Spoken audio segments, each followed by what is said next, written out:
এটা ফিতনার জগৎ কতক্ষণ আল্লাহি তাআলা ওয়া বারাকাতুহু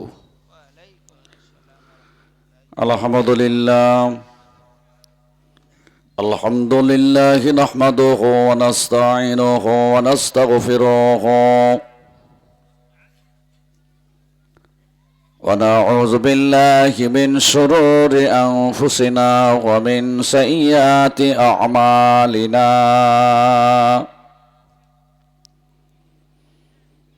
من يهد الله فلا مضل له ومن يضلله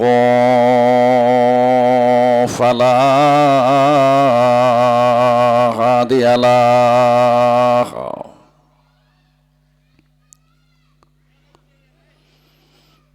نشهد أن لا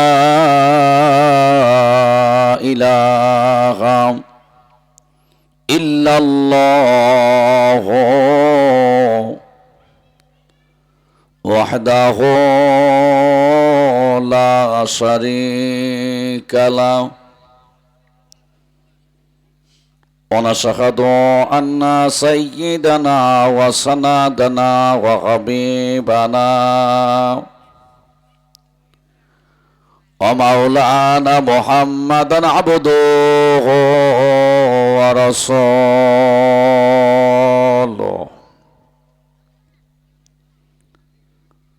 الذي أرسل رسوله بالحق بشيرا ونذيرا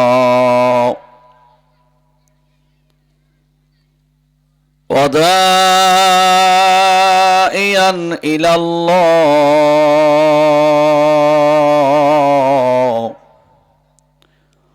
بإذنه وسراجا منيرا فقد قال الله تعالى في كلامه المجيد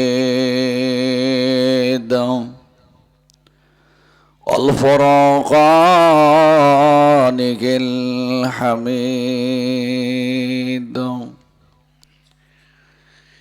জবান খুলে পড়েন আউযু বিল্লাহি মিনাশ শাইতানির রাজিম। পড়েন আমার সাথে, বিসমিল্লাহির রহমানির রহিম। إياك نعبد وإياك نستعين. وقال رسول الله صلى الله عليه وسلم صلوا كما رأيتموني مصلي إن الله وملائكته يصلون على النبي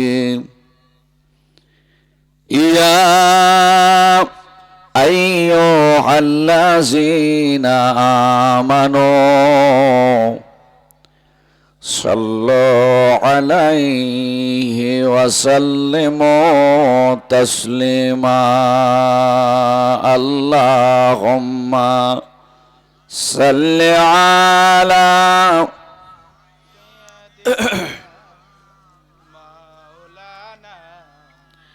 وعلى علي سيدنا مولانا।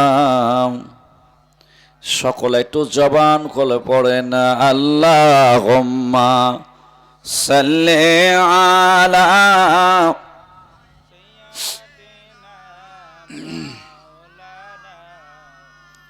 ওয়া আলা আলি সাইয়্যিদিনা মাওলানা।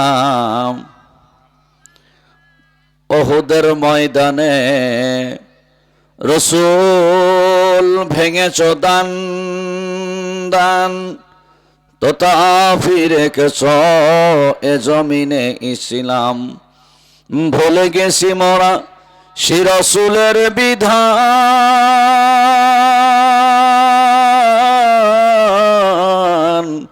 ভুলে গেছি মোরা আল্লাহরই কোরআন, নামেতে শুধু খালি মুসলমান। আল্লাহুম্মা জোরে সাল্লি আলা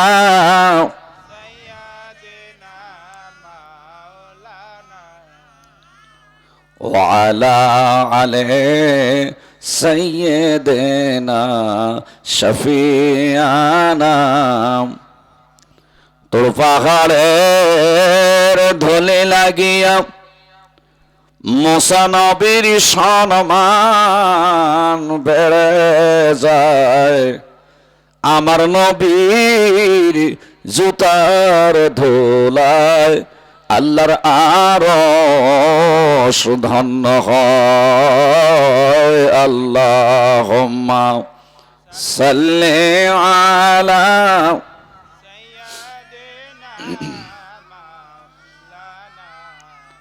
ওয়ালা আলে সাইয়্যিদিনা শফিয়ানা।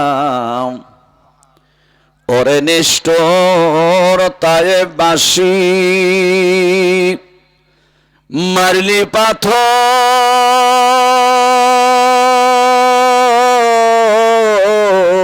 নবীর গায়, তবু আমার দয়ার নবীজি তোদের জন্যে মুক্তি চায়। আল্লাহুম্মা সাল্লি আলা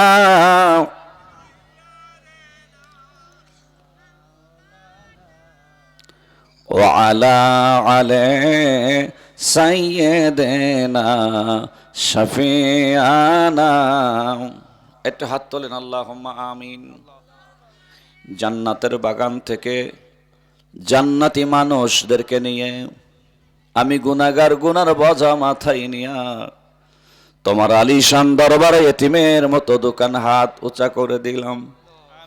ও দরদের আল্লাহ, আরামের বিছনা যারা হারাম করে বেহেশতের বাগানের মধ্যে বসে দোকান করে খালি হাত উঁচা করে দিল, একে ওসিলায় কি জন্য মাপ দিবা না গো আল্লাহ? দরদের আল্লাহ, রহমতি বরকতি চক্ষু দিয়ে তাকাও। জান্নাতের বাগানের মধ্যে যারা বসলো, এই মুহূর্তে আমি জানি না কোন বান্দার বাবা নাই, কোন বান্দার মা নাই, কোন বান্দার আপন ভাই নাই, কলিজার টুকরা সন্তান নাই। সংসার পরিত্যাগ করে আসে কঠিন কবরে ঘুমায়, কিয়ামত পর্যন্ত কবরগুলো জান্নাতের বাগান বানিয়ে দেন। দরদের আল্লাহ, সর্বপ্রথম তোমার কুদরতের পায়ে পড়লাম। এখনো পর্যন্ত যারা রাস্তাঘাটে দোকানপাট চাষটলে আছে, আমি জানি না আল্লাহ কোন বান্দার জীবনের শেষ মাহফিল হয়ে গেল। আগামীকাল সকালবেলা কোন বান্দার বাড়ি মসজিদের পালকি যায় হাজির হয়ে যাবে। সকালবেলা কোন বান্দার বাড়ি কাফনের কাপড় যায় হাজির হয়ে যাবে। সকালবেলা কোন বান্দার বাড়ি বড়ই পাতার গরম পানি জ্বলবে। এমন কোন আসামি যদি ইদ্দাওলা 500 বুথ এলাকার মধ্যে থাকে মালিক, ওই মানুষগুলাকে তোমার কুদরতে হাত দিয়ে বেহেশতের বাগানে বসাও। দয়া করে লম্বা করে নেক হায়াত দান করো। দরদের আল্লাহ, আমি নিজের চোখেই দেখে আসলাম। ওই তাইফের ময়দানে গিয়ে দেখি 3 জায়গায় রাসূলুল্লাহর রক্ত দিয়ে মাটি লাল হয়ে আছে। এমন কোন হাজি নাই যে হাজি তাইফের ময়দানে যায় সেজদায় পড়ে কান্দে নাই। দরদি, এখনো পর্যন্ত যারা সোনার মদিনা দেখে নাই, ওই সোনার মক্কা মদিনার মুসাফির না বানাইয়া কাফনের কাপড় দিয়ে মুখটা ঢেকে দিও না। দরদের আল্লাহ, যাদের টাকা নাই পয়সা নাই কেমনে যাবে মদিনায়, অন্তর যদি ভালো হয় দয়া করে বাংলার জমিনে রাতের বেলায় স্বপ্নে খানায় কাবা দেখাইও। দরদের আল্লাহ, জানি না কোন সময় কোন অবস্থায় কোথায় গিয়ে মরণ হয়ে যায়। যেদিন মরণ হবে নামাজের সেজদায় যেন মরণ হয়। ওই মরণের সময় সকল মুসলমানের জবান দিয়া তোমার বন্ধুর মধু মাকা কালমা পড়াইও, লা ইলাহা ইল্লাল্লাহ মুহাম্মাদুর রাসূলুল্লাহ। লা ইলাহা, জোরে লা ইলাহা ইল্লাল্লাহ, জোরে লা ইলাহা ইল্লাল্লাহ, লা ইলাহা হয় না, লা ইলাহা, লা ইলাহা ইল্লাল্লাহ বলো রে আমার মন, লা ইলাহা ইল্লাল্লাহ বলো রে আমার মন। এই কালেমার জন্যে নবীজি সইল কত জ্বালাতন, লা ইলাহা ইল্লাল্লাহ বলো রে আমার মন, লা ইলাহা, জোরে লা ইলাহা। চাঁদ সূরজার গ্রহ তারা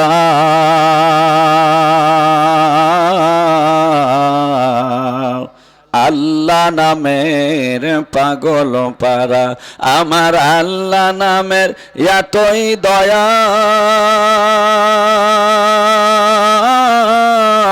আমার আল্লাহ নামের এতই মায়া, লুকিয়ে রাখছেন হে আল্লাহ, লা ইলাহা ইল্লাল্লাহ, জোরে লা।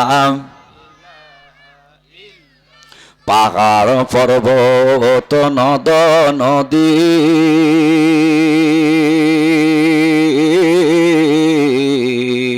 এ নাম গাহে নীরবদে, আমার আল্লাহ নামের এতই মধু,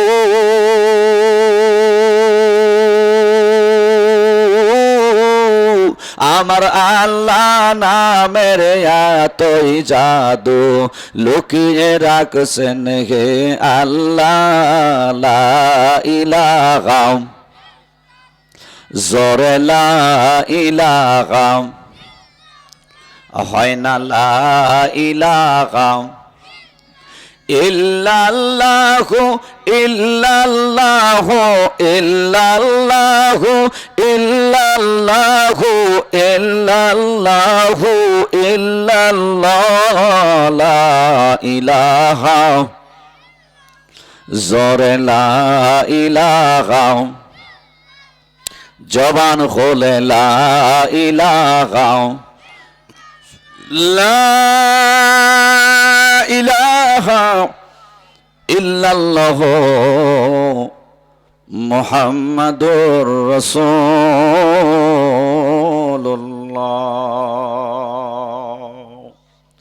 নবীজির মহাব্বত, নবীজির ভালোবাসা, নবীজির আন্তরিকতা সকলে কলিজার ভিতরে নিয়া আল্লাহর দেওয়া জবান দিয়ে সকলের সমস্বরে পড়েন সাল্লাল্লাহু আলাইহি ওয়াসাল্লাম। মহতারাম, দেওরা ইল্লাপাড়া কবরস্থানের উন্নয়ন কল্পে যুব সমাজের উদ্যোগে সপ্তম বার্ষিকী তাফসিরুল কোরআন মাহফিলের মধ্যমণি, যেনাকে আজকের মাহফিলের সভাপতির আসনে কবুল করেছে, মতান্তরের দেওড়া পার্শ্ববর্তী এলাকার থেকে যাচাই বাছাই করে নির্বাচিত করে রব্বে কারিম অত্যন্ত মেহেরবানি করে 10 মায়ের 10 সন্তানকে জোড়ে মিলে বেহেশতের বাগান জান্নাতের টুকরার ভিতরে আল্লাহ পাক একেবারে নিষ্পাপ করে আসবার মতো বসবার মতো তৌফিক আল্লাহ দান করেছেন। এজন্য আপনারা খুশি না বেজার? একসাথে বলেন, খুশি না বেজার? কম না বেশি? আল্লাহ তাআলার শানের শুকরিয়া জ্ঞাপন করছি যে আল্লাহ আমাদেরকে দুনিয়ার থেকে ফিরাইয়া দিনের ভিতরে শামিল করে একেবারে নিষ্পাপ মাসুম করে বেহেশতের বাগানের ভিতরে জান্নাতি পরিবেশ নিয়ে বসার সুযোগ করে দিলেন আল্লাহ। ও আল্লাহ তাআলার শান আমরা শুকরিয়া জ্ঞাপন করছি, জবান খুলে চিৎকার দিয়ে বলি আলহামদুলিল্লাহ।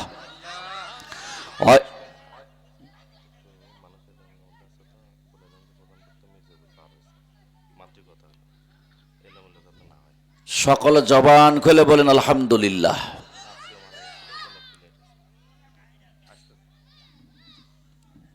আলহামদুলিল্লাহ। একটি খুশির সংবাদ শোনেন।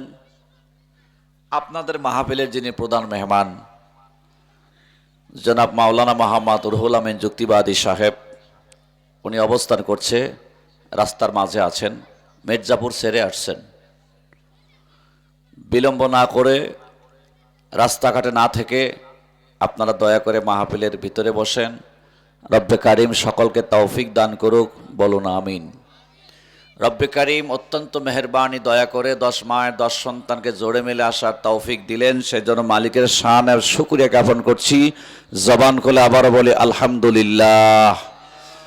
লক্ষ লক্ষ কোটি দরুদ ও সালাম ওই নবীর উপরে, যেই নবীকে মহান আল্লাহ নবী হিসাবে দুনিয়াতে যদি প্রেরণ না করতেন তাহলে পৃথিবীর কোনো কুল কায়নাত আল্লাহ পাক কোনো দিন সৃষ্টি করতেন না। কথা বলেন ঠিক কিনা? মহান নবী, আমাদের নবী হচ্ছে সমস্ত নবীদের নবী। সুবহানাল্লাহ। আমাদের নবী হচ্ছে আসমানওয়ালার নবী, ফেরেশতার নবী, কুল মাখলুকাতের নবী। আমার আপনার নবী দুজাহানের নবী, আমার আপনার নবী স্বয়ং আল্লাহর নবী। সুবহানাল্লাহ। ওই নবীর শানে শত কোটি দরুদ ও সালাম। জবান খোলে মোহাব্বতান আরো একবার বলি সাল্লাল্লাহু আলাইহি ওয়াসাল্লাম। জানতে চাচ্ছি দাওরা ইল্লাপাড়া ও পার্শ্ববর্তী এলাকার ভাই বন্ধু ও বাবাজিরা, আপনারা এই মুহূর্তে কেমন আছেন? সকলে ভালো আছেন তো?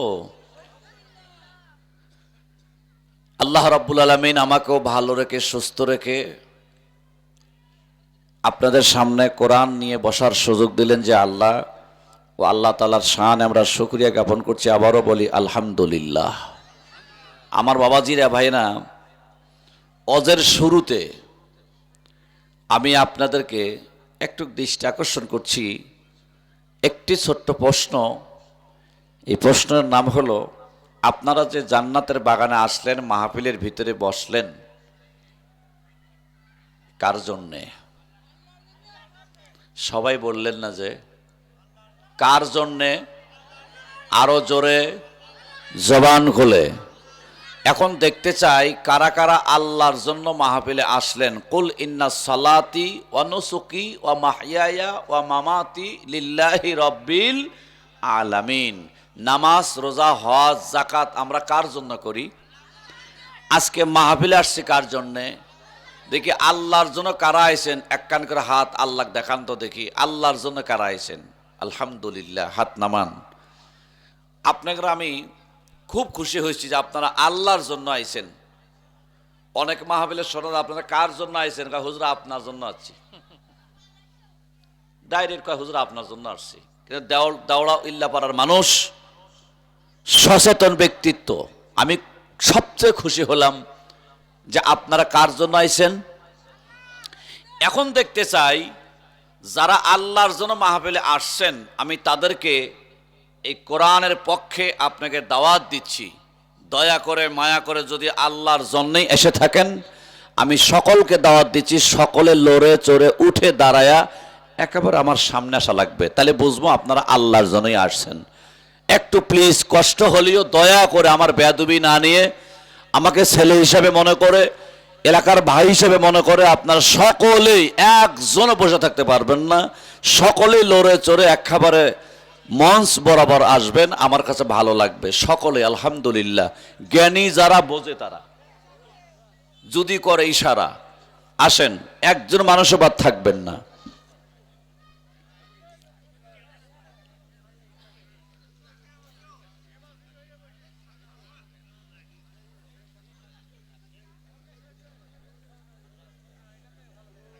ফাঁক ফোক করেন না বাবা, এমনি দেশ বহু ফাঁক, দেশে বহু ভাগ থাকার কারণে আমরা অশান্তির মধ্যে বিরাজ করছিলাম। কেবলমাত্র প্রত্যেকটা মাহফিলে কথা বলে শান্তি পাচ্ছি, 16 বছর শান্তি পাইনি। খালে মাইক কেটে লেছে, অনুমতি দেয়নি, একটা ভেজালের মধ্যে আমরা ছিলাম। এখন মোটামুটি মঞ্চে কথা কয়া মোটামুটি ভাবে একটা শান্তি পাওয়া যাচ্ছে। কথা কন ঠিক না বেঠি? হ্যাঁ, ওরা যেহেতু নাই, সব পলাইছে। এখন কবে দেশে ফিরবি? আসুক, আমরাও চাচ্ছি দেশের ভাই দেশেই আসুক। কথা কন ঠিক না ঠিক? যা হয় দেশের মধ্যেই হোক, কারণ আমরা তো 17 বছর কোথাও পলাইও নাই, কোথাও যাইও নাই। নির্যাতন হয়েছে এই দেশেই হয়েছে, মাইক কেড়ানো হয়েছে এখানেই হয়েছে, পুলিশ দিয়ে নির্যাতিত করা হয়েছে এখানেই হয়েছে। আমরা দেশ ছেড়ে কোথাও যাইনি। কথা কন ঠিক না ঠিক? কোথাও যায়নি, মৃত্যু পর্যন্ত কোথাও যাব না, এখান থেকেই চলে যেতে চাই 3.5 হাত পর্যন্ত। কথা কন ঠিক কিনা? রব্বে কারিম তৌফিক দান করুক, জোরে কানা আমিন।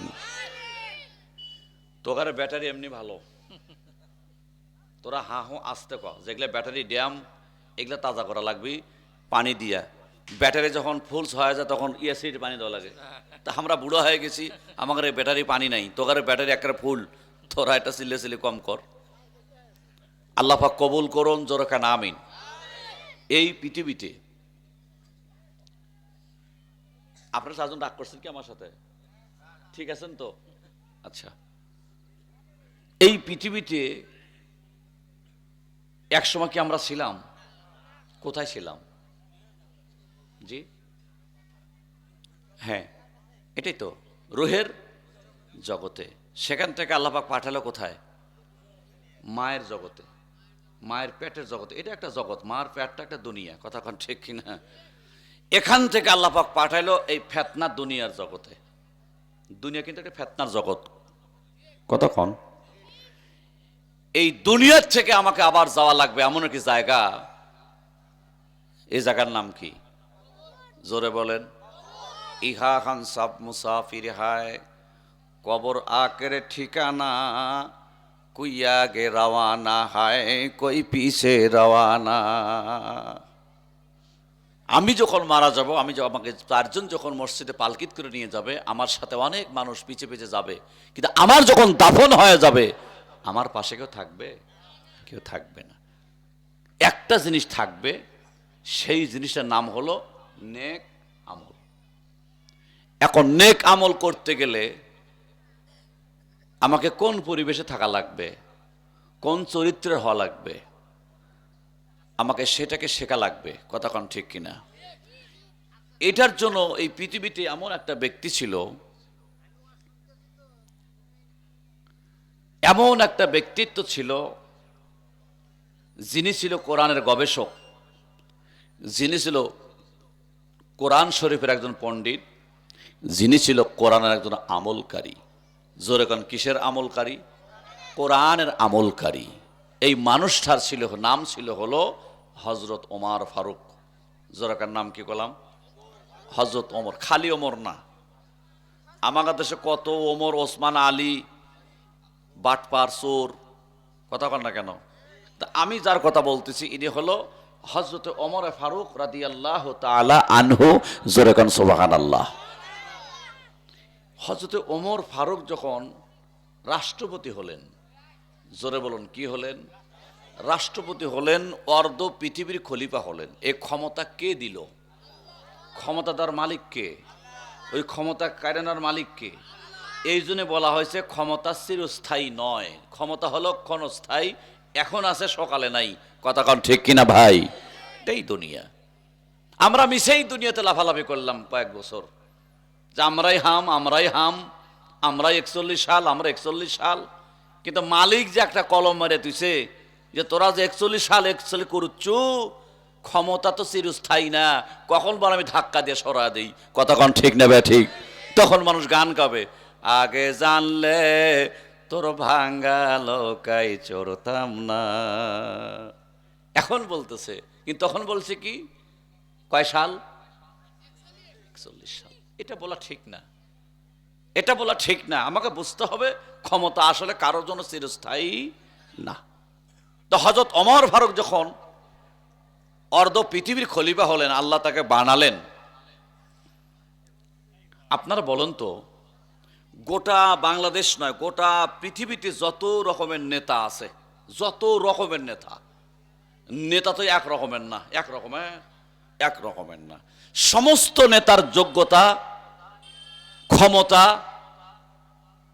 সব যদি এক পালা রাখা হয়, আপনারা জবান খুলে বলেন তো ওমর ফারুকের সমান কে হবে ভাই? জোরাকান হবে? হবে না। সেই ওমর যখন অর্ধ পৃথিবীর খলিফা, মদিনার রাষ্ট্রপতি আল্লাহ বানালেন, ওমর একদিন তার কামরায় বসে চিন্তা করলেন যে আল্লাহ পাক আমাকে নেতা বানাইছে, রাষ্ট্রপতি বানাইছে, বসে থাকলে চলবে না। নেতা যারা হয় তাদের বহু দায়িত্ব থাকে, থাকে কি থাকে না? তো ওমর ফারুক তার কামরায় বসে একদিন চিন্তা করছে যে আগামীকাল আমি যত রাষ্ট্রপতি, তাহলে আমি আগামীকাল আল্লাহর কোরআন নিয়ে আমি আমার সংসদে যাবার চাই। সুবহানাল্লাহ বলেন না তো আপনারা? যারা হজ করেছে